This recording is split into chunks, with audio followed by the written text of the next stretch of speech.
माननीय अध्यक्ष जी, देश की 75 वर्षों की संसदीय यात्रा, उसका एक बार पुनः स्मरण करने के लिए और नए सदन में जाने से पहले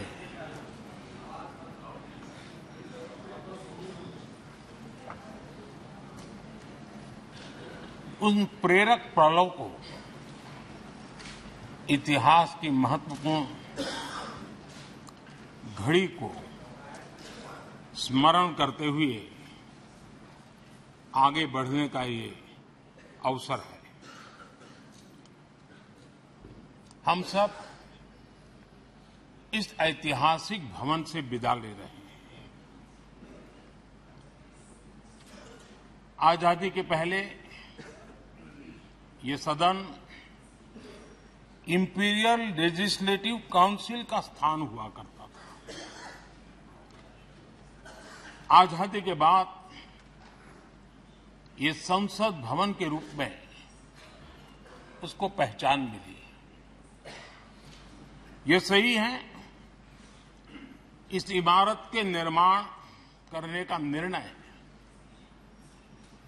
विदेशी शासकों का था, लेकिन ये बात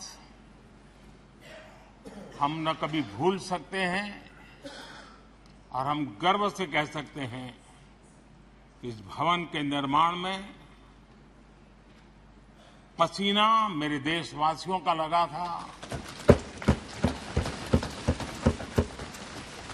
परिश्रम मेरे देशवासियों का लगा था और पैसे भी मेरे देश के लोगों के।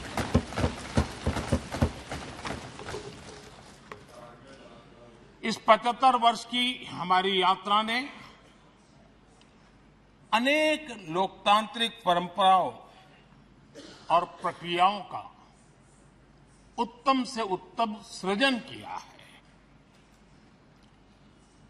और इस सदन में रहे हुए सबने उसमें सक्रियता से योगदान भी दिया है और साक्षी भाव से उसको देखा भी है।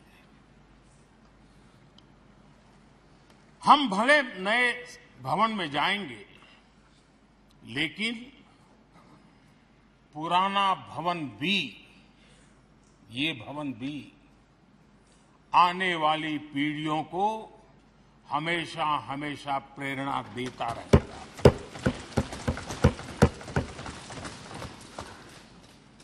ये भारत के लोकतंत्र की स्वर्णिम यात्रा का एक महत्वपूर्ण अध्याय, जो सारी दुनिया को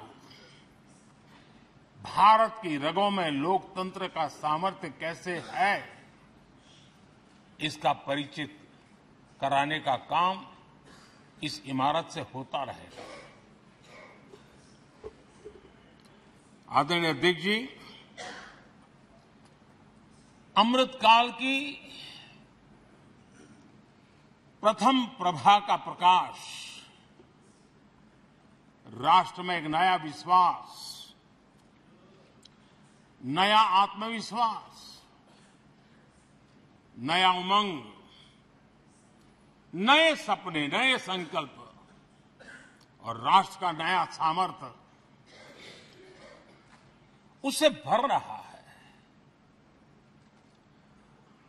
चारों तरफ आज भारतवासियों की उपलब्धि की चर्चा हो रही है और गौरव के साथ हो रही है।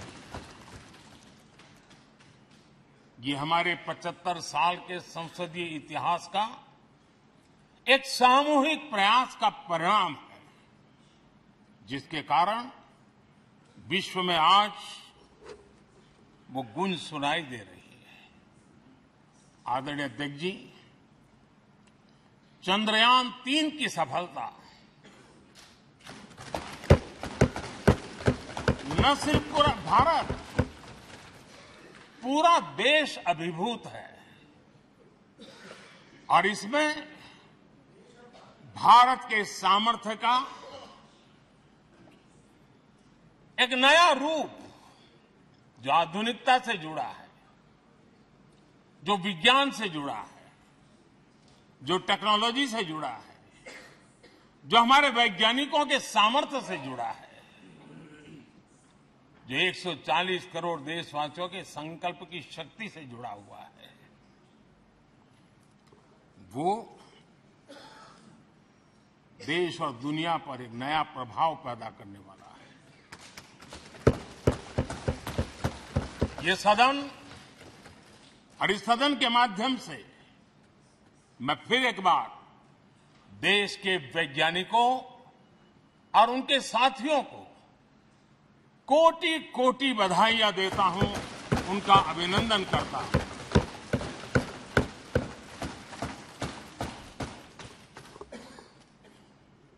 आदरणीय अध्यक्ष जी, ये सदन ने भूतकाल में जब नेम की समिट हुई थी, सर्वसम्मति से प्रस्ताव पारित करके देश के इस प्रयास को सराहा था। आज G20 की सफलता को भी आपने सर्वसम्मति से सराहा है। मैं मानता हूं देशवासियों का आपने गौरव बढ़ाया है। मैं आपका आभार व्यक्त करता हूं। G20 की सफलता 140 करोड़ देशवासियों की है। ये भारत की सफलता है, किसी व्यक्ति की सफलता नहीं है, किसी दल की सफलता नहीं है। भारत के फेडरल स्ट्रक्चर ने, भारत की विविधता ने 60 स्थानों पर 200 से अधिक समिट और उसकी मेजबानी हिंदुस्तान के अलग अलग रंग रूप में देश की अलग अलग सरकारों ने बड़े आन बान शान से की और ये प्रभाव पूरे विश्व भर के मन पर पड़ा हुआ है। ये हम सबके सेलिब्रेट करने वाला विषय है, देश के गौरवगान को बढ़ाने वाला है। और जैसा आपने उल्लेख किया, भारत इस बात के लिए गर्व करेगा, जब भारत अध्यक्ष रहा उस समय अफ्रीकन यूनियन इसका सदस्य बना। मैं उस इमोशनल पल को भूल नहीं सकता जब अफ्रीकन यूनियन की घोषणा हुई और अफ्रीकन यूनियन के प्रेसिडेंट, उन्होंने एक इंटरव्यू में कहा कि मेरे जीवन में ऐसी पल थी, शायद मैं बोलते बोलते रो पड़ूंगा। आप कल्पना कर सकते हैं कि कितनी बड़ी अपेक्षा और आशाएं पूरी करने का काम भारत के भाग्य में आया। आदरणीय अध्यक्ष जी, भारत के प्रति शक करने का एक स्वभाव कई लोगों का बना हुआ है और जब आजादी मिली तब से चल रहा है। इस बार भी यही था, कोई डिक्लेरेशन नहीं होगा, असंभव है। लेकिन ये भारत की ताकत है कि वह भी हुआ और विश्व सर्वसम्मति से एक साझा घोषणा पत्र लेकर के आगे का रोड मैप लेकर के यहां से प्रारंभ हुआ है। और अध्यक्ष जी, आपके नेतृत्व में, क्योंकि भारत की अध्यक्षता नवंबर के आखिरी दिन तक है, इसलिए अभी हमारे पास जो समय है उसका उपयोग हम करने वाले हैं। और आपकी अध्यक्षता में दुनिया भर के ये जो G20 के सदस्य हैं, P20 पार्लियामेंट के स्पीकर्स की एक समिट, जैसे आपने घोषणा की, सरकार का आपके इस प्रयासों को पूरा समर्थन रहेगा, पूरा सहयोग रहेगा। आदरणीय अध्यक्ष जी, हम सबके लिए गर्व की बात है कि आज भारत विश्व मित्र के रूप में अपनी जगह बना पाया है। पूरा विश्व भारत में अपना मित्र खोज रहा है, पूरा विश्व भारत की मित्रता को अनुभव कर रहा है। और उसका मूल कारण है हमारे जो संस्कार है, वेद से विवेकानंद तक जो हमने पाया है। सबका साथ सबका विकास का मंत्र आज विश्व को हमें साथ लाने में जोड़ रहा है। आदरणीय अध्यक्ष जी, ये सदन से विदाई लेना एक बहुत ही भावुक पल है। परिवार भी अगर पुराना घर छोड़कर के नए घर जाता है तो बहुत सारी यादें कुछ पल के लिए उसको झकझोर देती है। और हम जब ये सदन को छोड़ के जा रहे हैं तो हमारा मन मस्तिष्क भी उन भावनाओं से भरा हुआ है, अनेक यादों से भरा हुआ है। खट्टे मीठे अनुभव भी रहे हैं, नोकझोंक भी रही है, कभी संघर्ष का माहौल भी रहा है और कभी इसी सदन में उत्सव और उमंग का माहौल भी रहा है। ये सारी स्मृतियां हमारे साथ हम सबकी साझी स्मृतियां हैं, ये हम सबकी साझी विरासत है और इसलिए इसका गौरव भी हम सबका साझा है।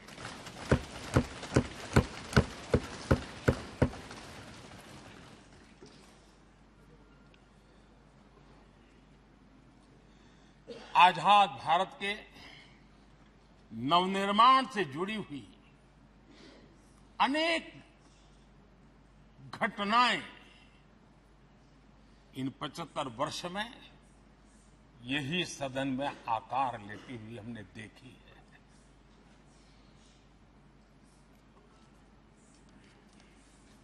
आज हम जब इस सदन को छोड़ करके नए सदन की ओर प्रस्थान करने वाले हैं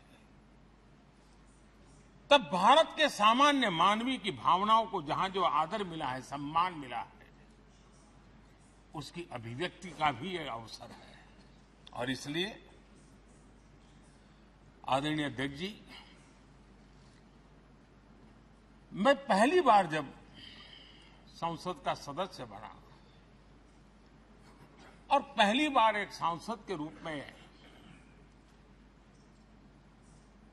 इस भवन में मैंने प्रवेश किया तो सहज रूप से मैंने इस संसद भवन के दौर पक्ति पर अपना शीश झुका करके इस लोकतंत्र के मंदिर को श्रद्धा भाव से नमन करते हुए मैंने पैर रखा था। वो पल मेरे लिए भावनाओं से भरी हुई थी, मैं कल्पना नहीं कर सकता था। लेकिन भारत के लोकतंत्र की ताकत है, भारत के सामान्य मानवीय की लोकतंत्र के प्रति श्रद्धा का प्रतिबिंब है कि रेलवे प्लेटफॉर्म पर गुजारा करने वाला एक गरीब परिवार का बच्चा पार्लियामेंट पहुंच गया।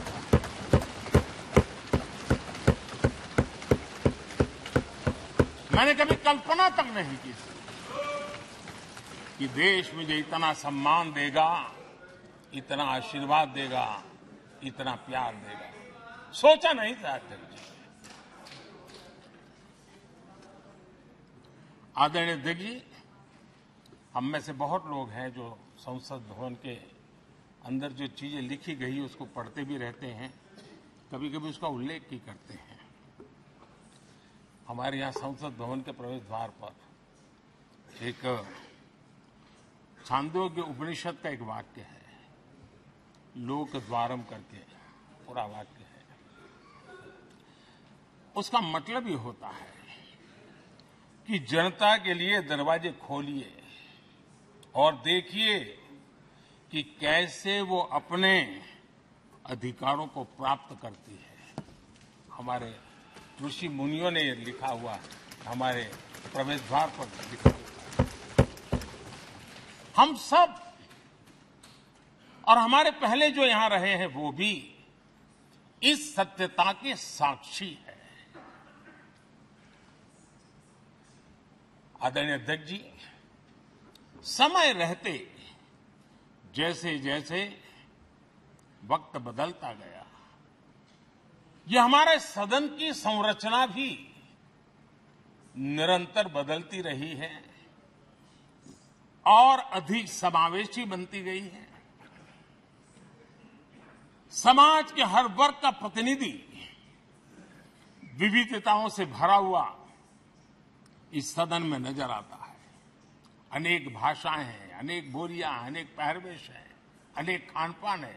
सदन के अंदर सब कुछ है और समाज के सभी तबके के लोग, चाहे वो सामाजिक रचना के हो, चाहे आर्थिक रचना के हो, चाहे गांव या शहर के हो, एक प्रकार से पूर्ण रूप से समावेशी वातावरण सदन में पूरी ताकत के साथ जन सामान्य की इच्छा आकांक्षाओं को प्रकट करता रहा है। दलित हो, पीड़ित हो, आदिवासी हो, पिछड़े हो, महिलाएं हो, हर एक का धीरे धीरे धीरे योगदान बढ़ता चला गया है। आदरणीय अध्यक्ष जी, प्रारंभ में महिलाओं की सदस्य संख्या कम थी, लेकिन धीरे धीरे माताओं बहनों ने भी इस सदन की गरिमा को बढ़ाया है। इस सदन के गरिमा में बहुत बड़ा बदलाव लाने में उनका योगदान रहा है। आदरणीय अध्यक्ष जी, प्रारंभ से अब तक एक मोटा हिसाब लगाता था, करीब 7,500 से अधिक जनप्रतिनिधि दोनों सदनों में मिलाकर के योगदान दे चुके हैं। इतने सालों में 7,500 से करीब ज्यादा। इस कालखंड में करीब 600 महिला सांसदों ने भी इस सदन की गरिमा को बढ़ाया है, दोनों सदन की। और आदरणीय अध्यक्ष जी, आप जानते हैं कि इस सदन में आदरणीय इंद्रजीत गुप्ता जी 43 ईयर, अगर मेरी गलती नहीं हो तो 43 ईयर इस सदन में लंबा समय बैठ करके इस सदन के साक्षी बनने का उनको सौभाग्य मिला। और यही सदन है आदरणीय अध्यक्ष जी जहां शकीकुर रहमान जी 93 की एज में भी सदन में अपना योगदान देते रहे, जबकि उनकी उम्र 93। और आदरणीय अध्यक्ष जी, ये भारत के लोकतंत्र की ताकत है कि 25 साल की उम्र की चंद्रमणि मुर्मू इस सदन की सदस्य बनी थी। सिर्फ 25 साल की उम्र की, सबसे छोटी उम्र की सदस्य बनी थी। आदरणीय अध्यक्ष महोदय, वाद विवाद, कटाक्ष, ये सब कुछ हम सबने अनुभव किया है, हम सबने इनिशिएट भी किया है, कोई बाकी नहीं है। लेकिन उसके बावजूद भी शायद जो परिवार भाव हम लोगों के बीच में रहा है, हमारे पहले की पीढ़ियों में भी रहा है, जो लोग प्रचार माध्यमों से हमारे यहां का रूप देखते हैं और बाहर निकलते ही हमारा जो अपनापन होता है, परिवार भाव होता है, वो एक अलग ही ऊंचाई पर ले जाता है। और ये भी इस सदन की ताकत है, एक परिवार भाव। और उसके साथ साथ हम कभी कड़वाहट पाल करके नहीं जाते हैं। हम उसी प्यार से सदन छोड़ने के कई वर्षों के बाद भी मिल जाए तो भी उस प्यार को कभी भूलते नहीं है, उस स्नेह भरे याद दिनों को भूलते नहीं है। वो मैं अनुभव कर सकता हूं। आदरणीय अध्यक्ष जी, हमारे पहले भी और वर्तमान भी हमने कई बार देखा है कि अनेक संकटों के बावजूद भी, अनेक असुविधाओं के बावजूद भी सांसद सदन में आए हैं और उन्होंने शारीरिक पीड़ा भी असह्य हो तो भी सदन में एक सांसद के रूप में, जनप्रतिनिधि के रूप में अपना कर्तव्य निभाया है। ऐसी अनेक घटनाएं आज हमारे सामने हैं। गंभीर गंभीर बीमारियों के बावजूद भी कोई व्हीलचेयर में आना पड़ा, किसी को डॉक्टरों को बाहर खड़े रख करके अंदर आना पड़ता था, लेकिन सभी सांसदों ने कभी न कभी इस प्रकार से अपनी भूमिका निभाई। कोरोना काल हमारे सामने उदाहरण है। हर परिवार में रहता था कहीं बाहर जाए तो मौत को बुलावा न दे दे, उसके बावजूद भी हमारे माननीय सांसद दोनों सदन में कोरोना काल के इस संकट की घड़ी में भी सदन में आए, अपना कर्तव्य निभाया। हमने राष्ट्र का काम रुकने नहीं दिया। आवश्यकता पड़ी, डिस्टेंस रखना भी था और बार बार टेस्टिंग भी करना पड़ता था। सदन में आते थे लेकिन मास्क पहनना पड़ता था। बैठने की रचना भी अलग अलग की, समय भी बदले गए। हर चीज के साथ राष्ट्र का काम रुकना नहीं चाहिए, इस भाव से सभी सदस्यों ने इस सदन को अपने कर्तव्य का महत्वपूर्ण अंग माना, संसद को चलाए रखा। और मैंने देखा है कि इस सदन से इतना लगाव लोगों का रहता है कि पहले कभी हम देखते थे कोई 30 साल पहले सांसद रहा होगा, कोई 35 साल पहले रहा होगा, लेकिन वो सेंट्रल हॉल तो जरूर आएगा। जैसे मंदिर जाने की आदत होती है, वैसे उनको सदन में आने की आदत है। इस जगह का लगाव बन जाता है, एक आत्मीय भाव से जुड़ाव हो जाता है। और ऐसे बहुत से पुराने लोग हैं जो आते जाते में मन करता है जरा चलो एक चक्कर काटते हैं। आज उनका जनप्रतिनिधि के नाते दायित्व तो नहीं है, लेकिन भूमि के प्रति उनका लगाव हो जाता है। ये सामर्थ्य होता है इस सदन का। आदरणीय अध्यक्ष महोदय, आजादी के बाद बहुत बड़े बड़े विद्वान लोगों ने बहुत आशंकाएं व्यक्त की थी। पता नहीं देश का क्या होगा, चल पाएगा कि नहीं चल पाएगा, एक रहेगा कि बिखर जाएगा, लोकतंत्र बना रहेगा नहीं, 50। लेकिन इस देश की संसद की ताकत है कि पूरे विश्व को गलत सिद्ध कर दिया और ये राष्ट्र पूरे सामर्थ्य के साथ आगे बढ़ता रहा। और इस विश्वास से कि हम भले आशंकाएं होंगी, घने काले बादल होंगे, लेकिन सफलता प्राप्त करते रहेंगे। और ये हम सब लोगों ने, हमारी पुरानी पीढ़ियों ने मिलकर के इस काम को करके दिखाया है। इसका गौरवगान करने का ये अवसर है। आदरणीय अध्यक्ष जी, इसी भवन में 2 साल 11 महीने तक संविधान सभा की बैठकें हुई और उसने देश के लिए एक मार्गदर्शक जो आज भी हमें चलाता है, हमारे संविधान दिया। और 26 नवंबर 1949 को जो संविधान हमें मिला, वो 26 जनवरी 1950 को लागू हुआ। इन 75 वर्षों में सबसे बड़ा जो अचीवमेंट है वो ये है कि देश के सामान्य मानवी का इस संसद पर विश्वास बढ़ता ही गया है।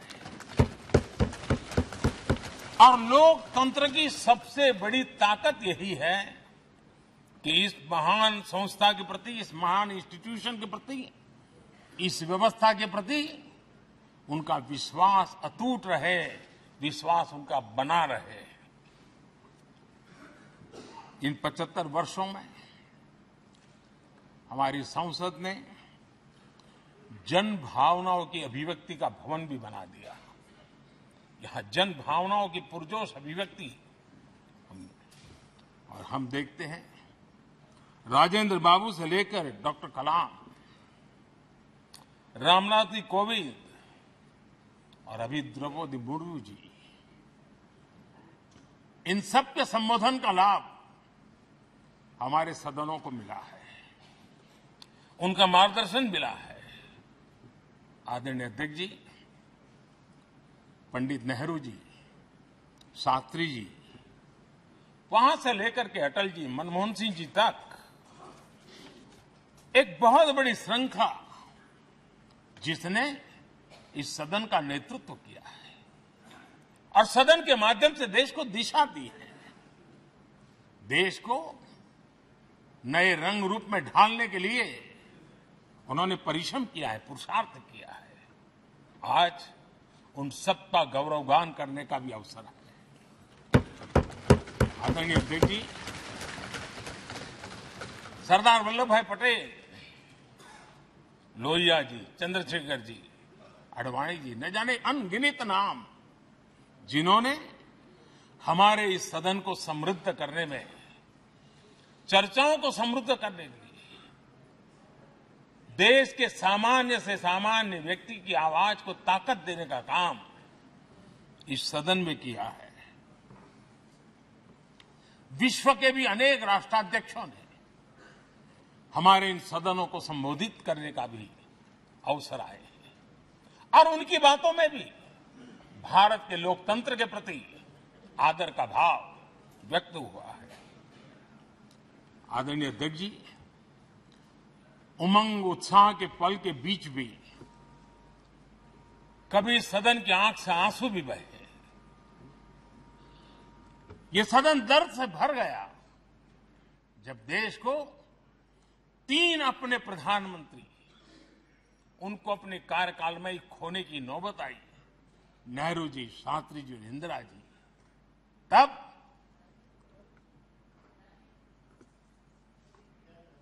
ये सदन अश्रुभीनी आंखों से उन्हें विदाई दे रहा था। आदरणीय अध्यक्ष जी, अनेक चुनौतियों के बावजूद भी हर स्पीकर ने, हर सभापति ने बेहतरीन तरीके से दोनों सदनों को सुचारू रूप से चलाया है और अपने कार्यकाल में उन्होंने जो निर्णय किए, वो निर्णय मावलंकर जी से काल से शुरू हुए हो या सुमित्रा जी के कालखंड के हो या बिरला जी के, आज भी उन निर्णयों को रेफरेंस पॉइंट माना जाता है। ये काम हमारे करीब 17 स्पीकर और उसमें 2 हमारी महिला स्पीकर ने भी, और मावलंकर जी से लेकर के सुमित्रा ताई तक और बिरला जी का मार्गदर्शन आज भी हमें मिल रहा है। हर एक ने अपनी अपनी शैली रही है, लेकिन उन्होंने सबको साथ लेकर के नियमों कानूनों के बंधन में इस सदन को हमेशा ऊर्जावान बनाए रखा है। मैं आज उन सभी स्पीकर महोदय को भी आज वंदन करता हूं, अभिनंदन करता हूं। आदरणीय अध्यक्ष जी, ये सही है कि हम जनप्रतिनिधि अपनी अपनी भूमिका निभाते हैं, लेकिन सातत्यपूर्ण तरीके से हमारे बीच जो एक टोली बैठती है, उनकी भी कई पीढ़ियां बदल गई है। कभी कागज लेके दौड़ के आते हैं, उनका भी योगदान कम नहीं है।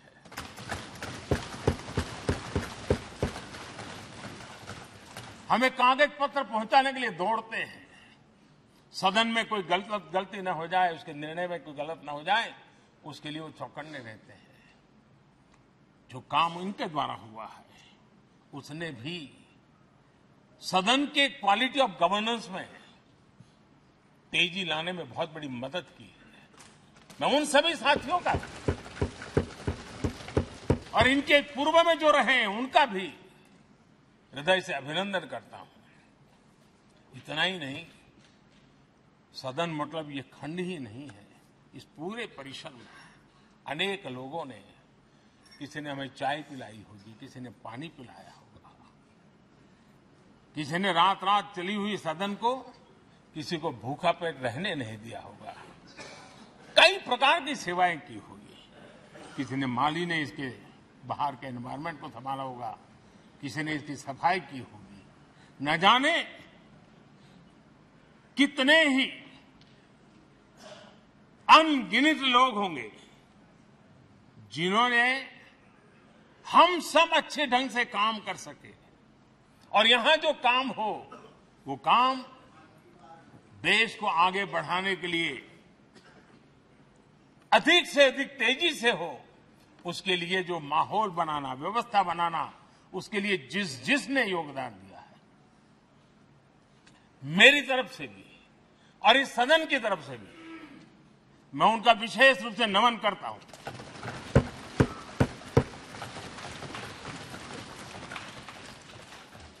आदरणीय अध्यक्ष जी, लोकतंत्र का ये सदन, आतंकी हमला हुआ, पूरे विश्व में यह आतंकी हमला एक इमारत पर नहीं था,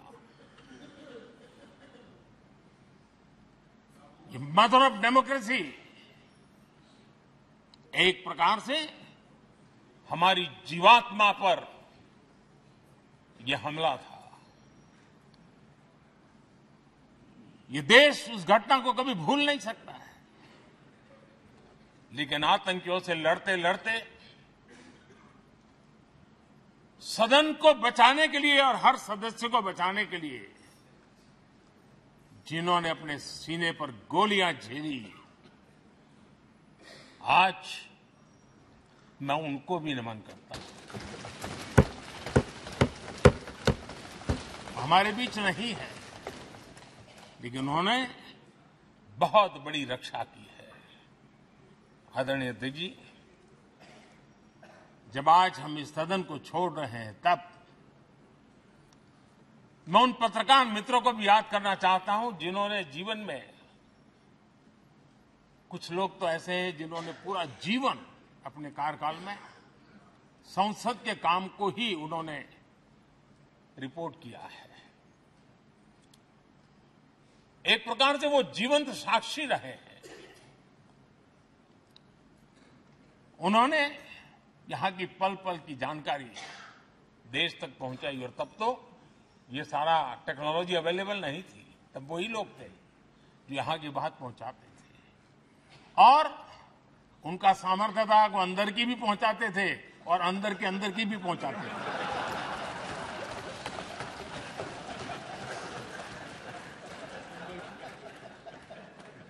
और मैंने देखा कि ऐसे पत्रकारिता जिन्होंने संसद को कवर किया,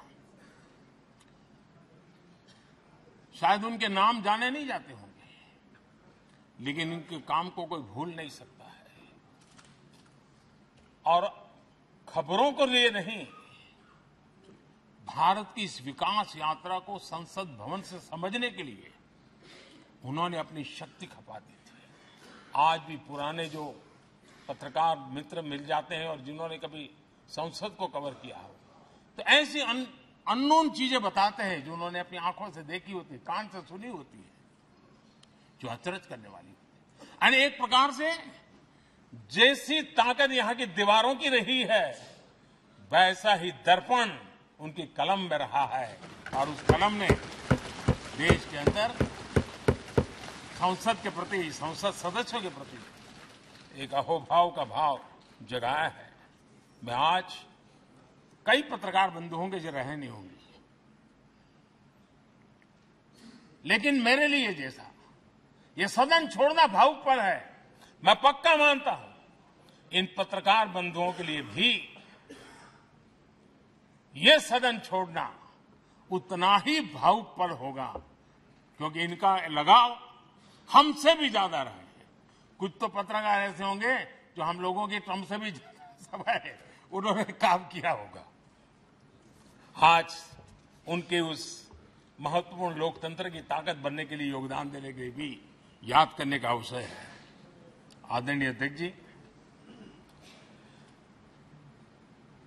जब हम सदन के अंदर आते हैं, हमारे यहां नाद ब्रह्म की कल्पना है। हमारे शास्त्रों में माना गया है, किसी एक स्थान पर अनेक बार एक ही लय में उच्चारण होता है तो वो तपोस्थली बन जाता है, उसके एक पॉजिटिव वाइब होते हैं। नाद की एक ताकत होती है जो स्थान को सिद्धि स्थान में परिवर्तित कर देती है। मैं मानता हूं ये सदन भी उस 7,500 जनप्रतिनिधियों के द्वारा बार बार जो शब्द गूंजे हैं, जो वाणी यहां गूंजी है, उसने इस सदन में हम बैठकर आगे चर्चा करें या ना करें, लेकिन इसकी गूंज इसे तीर्थ क्षेत्र बना देती है।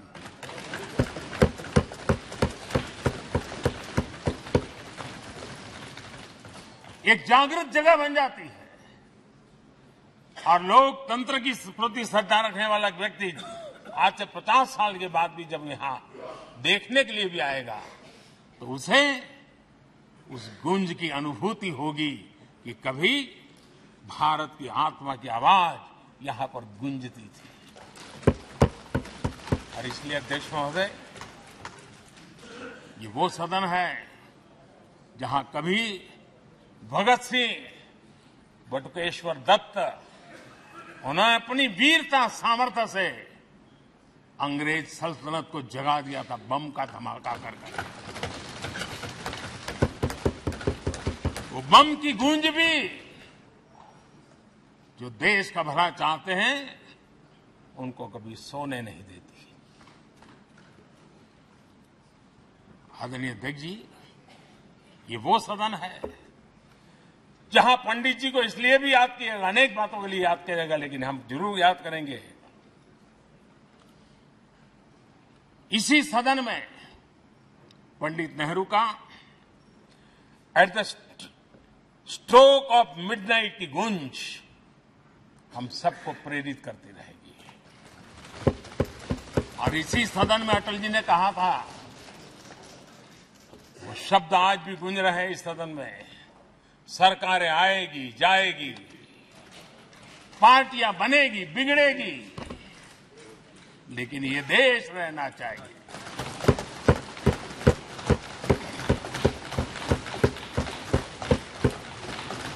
आदरणीय अध्यक्ष जी, पंडित नेहरू की जो प्रारंभिक मंत्री परिषद थी, बाबा साहब आंबेडकर जी एक मंत्री के रूप में दुनिया की बेस्ट प्रैक्टिसेस भारत में लाने पर बहुत जोर दिया करते थे।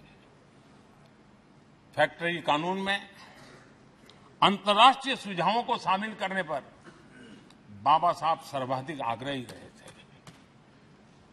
और उसका परिणाम आज देश को लाभ मिल रहा है। बाबा साहब आंबेडकर ने देश को नेहरू जी की सरकार में वाटर पॉलिसी दी थी और उस वाटर पॉलिसी बनाने में बाबा साहब आंबेडकर की बहुत बड़ी भूमिका रही थी। आदरणीय अध्यक्ष जी, हमें जानते हैं कि भारत में बाबा साहब आंबेडकर एक बात हमेशा कहते थे कि भारत में सामाजिक न्याय के लिए भारत का औद्योगिकरण होना बहुत जरूरी है, क्योंकि देश के दलित पिछड़ों के पास जमीन ही नहीं है, वो क्या करेगा?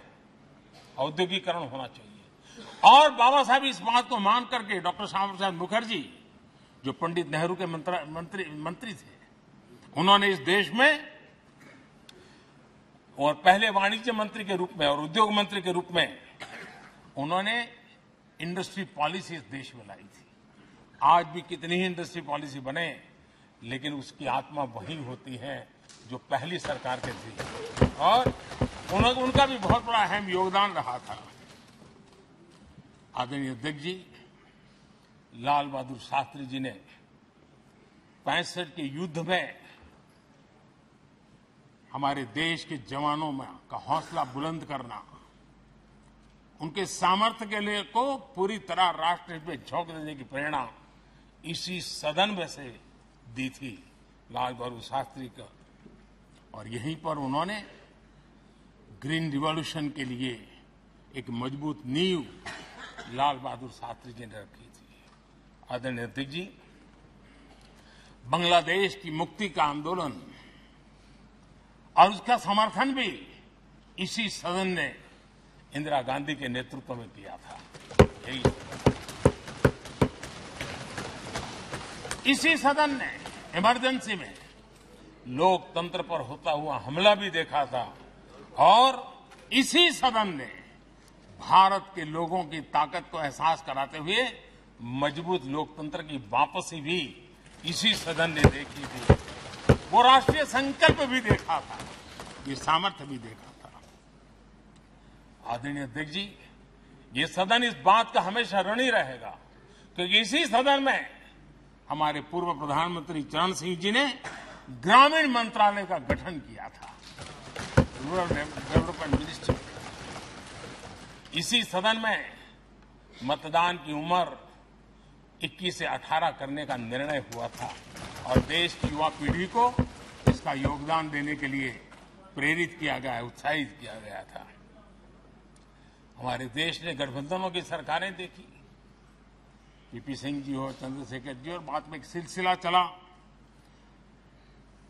लंबे अरसे से दिशा में देश जा रहा था, आर्थिक नीतियों के बोझ तले देश दबा हुआ था, लेकिन नरसिम्हा राव की सरकार थी जिन्होंने हिम्मत के साथ पुरानी आर्थिक नीतियों को छोड़ करके नई राह पकड़ने का फैसला किया था, जिसके आज देश को परिणाम मिल रहे हैं। अटल बिहारी वाजपेयी जी का सरकार भी हमने इसी सदन ने देखी। सर्व शिक्षा अभियान देश में आज वो महत्वपूर्ण बन गया है। आदिवासी कार्यालय मंत्रालय अटल जी ने बनाया, नॉर्थ ईस्ट का मंत्रालय अटल जी ने बनाया, न्यूक्लियर टेस्ट भारत के सामर्थ्य का परिचायक बन गया। और इसी सदन में मनमोहन जी की सरकार कैश फॉर वोट को भी, उस कांड को भी सदन ने देखा है। आदरणीय अध्यक्ष जी, सबका साथ सबका विकास का मंत्र, अनेक ऐतिहासिक निर्णय, दशकों से लंबित विषय, उनका स्थायी समाधान भी इसी सदन में हुआ। आर्टिकल 370, ये सदन हमेशा हमेशा गर्व के साथ कहेगा कि सदन के कारण one nation one tax, one nation one tax, GST का निर्णय भी इसी सदन ने किया। One rank one pension, OROP, ये भी इसी सदन ने देखा। गरीबों के लिए 10% आरक्षण कोई विवाद के बिना पहली बार इस देश में करने में सफल रहे। आदरणीय अध्यक्ष जी, भारत के लोकतंत्र में तमाम उतार चढ़ाव हमने देखे और ये सदन लोकतंत्र की ताकत है, लोकतंत्र की ताकत की साक्षी है, जन विश्वास का एक केंद्र बिंदु रहा है। इस सदन की विशेषता देखिए और दुनिया के लोगों का आज भी ऐतराज होता है। ये सदन है जिसमें कभी 4 सांसद वाली पार्टी सत्ता में होती थी और 100 सदस्य वाली पार्टी विपक्ष में बैठती थी। ये भी सामर्थ्य इस सदन के लोकतंत्र की ताकत का परिचय कराता है। और यही सदन है जिसमें एक वोट से अटल जी की सरकार गई थी और लोकतंत्र की गरिमा को बढ़ाया था। ये भी इसी सदन में हुआ। आज अनेक छोटी छोटी रीजनल पार्टियों का प्रतिनिधित्व हमारे देश की विविधता को, हमारे देश के एस्पिरेशंस का एक प्रकार से वो आकर्षक केंद्र बिंदु बना है। आदरणीय अध्यक्ष जी, इस देश में 2 प्रधानमंत्री ऐसे रहे, मोरारजी भाई, वीपी सिंह। एक प्रकार से कांग्रेस में जीवन खपाया था, लेकिन एंटी कांग्रेस गवर्नमेंट का नेतृत्व कर रहे थे। ये भी इसकी विशेषता थी। और हमारे नरसिम्हा राव जी, वो तो बिस्तरा गोल करके घर जाने की तैयारी कर रहे थे, निवृत्ति की घोषणा कर चुके थे। लेकिन यही लोकतंत्र की ताकत देखिए, सदन की ताकत देखिए, वो प्रधानमंत्री के रूप में 5 साल हमारी सेवा कर।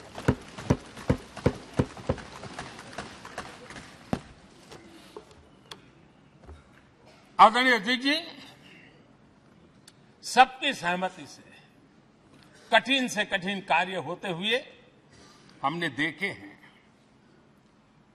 2000 की साल थी, अटल जी की सरकार थी।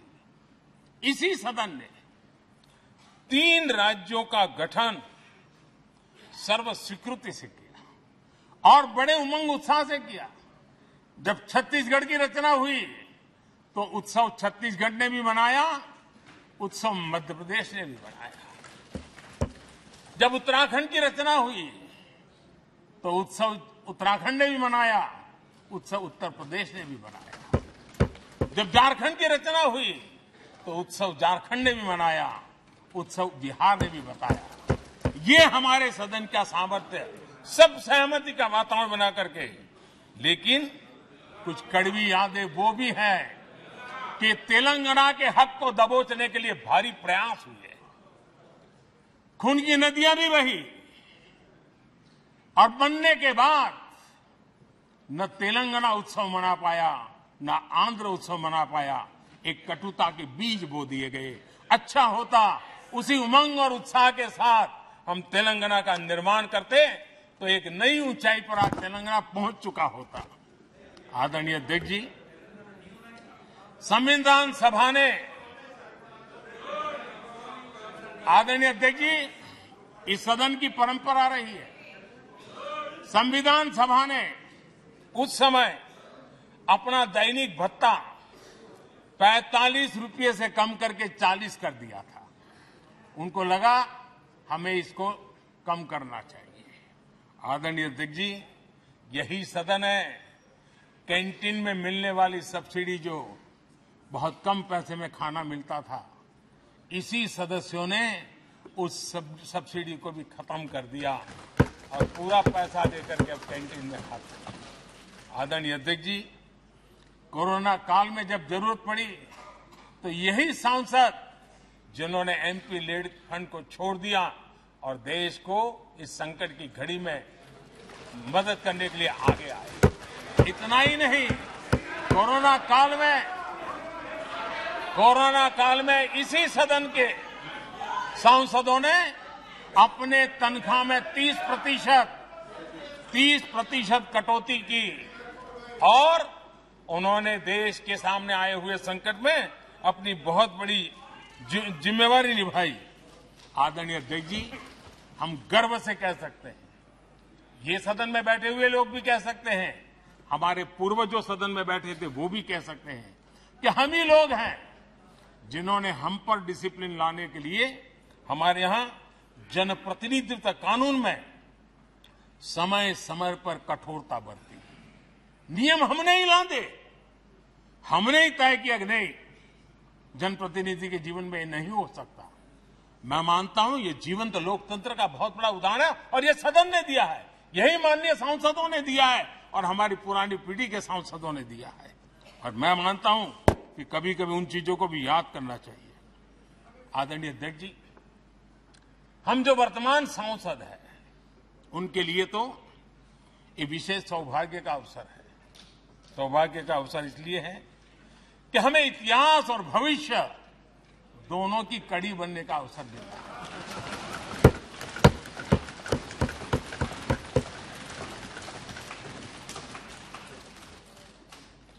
कल और आज से जुड़ने का हमें अवसर मिल रहा है और आने वाली कल निर्माण करने का एक नया विश्वास, नया उमंग, नए उत्साह के साथ हम यहां से विदाई लेने वाले हैं। आदरणीय अध्यक्ष महोदय, आज का दिवस सिर्फ और सिर्फ इस सदन के सभी 7,500 जनप्रतिनिधि रह चुके हैं उनके गौरवगान का पल है। इन दीवारों से हमने जो प्रेरणा पाई है, जो नया विश्वास पाया है, उसको लेकर जाने का है। बहुत सी बातें ऐसी थी जो सदन में हर किसी की ताली की हकदार थी, लेकिन शायद राजनीति उसमें भी आड़े आ रही है। नेहरू जी के योगदान का गौरवगान अगर इस सदन में होता है, कौन सदस्य होगा जिसको ताली बजाने का मन न करे। लेकिन उसके बावजूद भी उसके बावजूद भी देश के लोकतंत्र के लिए बहुत जरूरी है हम सब ने अपने यहां सोच लें। आदरणीय अध्यक्ष जी,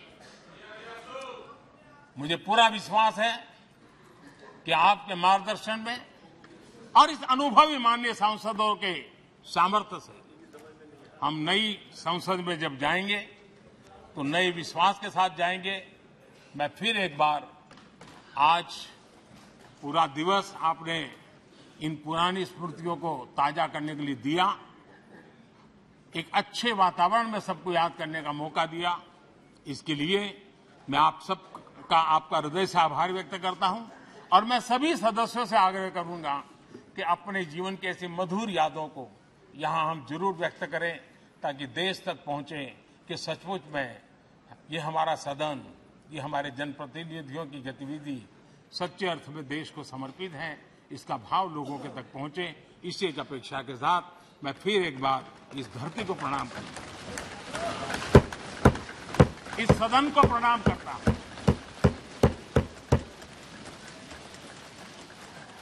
भारत के मंदिरों से बनी हुई हर एक दीवार के हर एक ईंटे को प्रणाम करता हूं और पिछले 75 साल में भारत के लोकतंत्र को नया सामर्थ्य शक्ति देने वाले हर गुंज को, उस नाद ब्रह्म को नमन करते हुए मेरी वाणी को विराम कर देता हूं। बहुत बहुत धन्यवाद।